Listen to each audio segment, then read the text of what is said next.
Sir ನಿನ್ನೆ ಪರಮೇಶ್ವರ್ ಅವರು ABVP ಕಾರ್ಯಕ್ರಮದಲ್ಲಿ ಭಾಗಿಯಾಗಿದ್ದಾರೆ ಸರ್. ಮೆರವಣಿಗೆಯಲ್ಲಿ ಭಾಗಿಯಾಗಿ ಒಂದು ಮಾಲಾರ್ಪಣೆ ಮಾಡಿದ್ದಾರೆ ಅಬ್ಬಕ್ಕ ಪ್ರತಿಮೆಗೆ ಅಂತ ಬಹಳಷ್ಟು ವಿವಾದ ಆಗ್ತಿದೆ ಸರ್. ಎಬಿವಿಪಿ ಕಾರ್ಯಕ್ರಮದಲ್ಲಿ ಭಾಗಿಯಾಗಿದ್ದಾರೆ. ಎಬಿವಿಪಿ ಬಿಜೆಪಿಯ ಒಂದು ವಿದ್ಯಾರ್ಥಿ ಘಟಕ. ನಮ್ಮದು NSU ಇದೆ, national students union of India.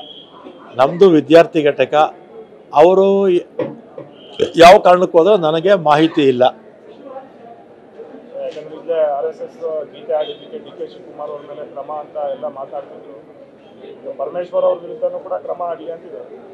ನನಗೆ ಮಾಹಿತಿ ಇಲ್ಲ.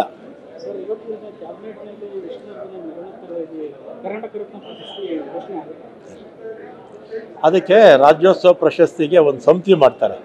ಆ ಸಮಿತಿನಲ್ಲಿ CM ಇರ್ತಾರೆ, ಗೃಹ ಮಂತ್ರಿಗಳು ಇರ್ತಾರೆ, ಆಮೇಲೆ ನಮ್ಮ Kannada and culture minister, law minister, 4-5 ಜನ ಇರ್ತಾರೆ. ಆ ಸಮಿತಿನಲ್ಲಿ ತೀರ್ಮಾನ ತಗೊಳ್ತಾರೆ ಅಥವಾ ಮುಖ್ಯಮಂತ್ರಿಗಳಿಗೆ ಅಧಿಕಾರ ಕೊಡ್ತಾರೆ. ಅವಶ್ಯಕತೆ ಇಲ್ಲ ಅಂತ ಹೇಳ್ತಾ ಇದ್ರು. ಯಾಕಂದರೆ ನಮ್ಗೆ ಈಗಿರ್ತಕ್ಕಂಥ ಕಾನೂನಲ್ಲೇ ಬ್ಯಾಲೆಟ್ ಮಾಡೋದಕ್ಕೆ ಅವಕಾಶ ಇದೆ ಅಂತ. ಬ್ಯಾಲೆಟ್ ಬಗ್ಗೆ ಕೂಡ ಈ ಬ್ಯಾಲೆಟ್ EVM ತಯಾರಿಸೋದು ಎಲ್ಲೇಳಿ? EVM ತಯಾರಿಸೋದು ಜರ್ಮನಿನಲ್ಲಿ, ಆಮೇಲೆ ಜಪಾನಲ್ಲೂ ತಯಾರಿಸ್ತಾರೆ. ಜರ್ಮನಿಯ ಸುಪ್ರೀಂ ಕೋರ್ಟು 2009ರಲ್ಲೇ EVMನ ಬ್ಯಾನ್ ಮಾಡಿದ್ರು. ಯಾವ ದೇಶದಲ್ಲಿ EVM ತಯಾರಿಸ್ತಾರೋ ಆ ದೇಶದ ಸುಪ್ರೀಂ ಕೋರ್ಟು EVMನ್ನು ಬ್ಯಾನ್ ಮಾಡಿದೆ.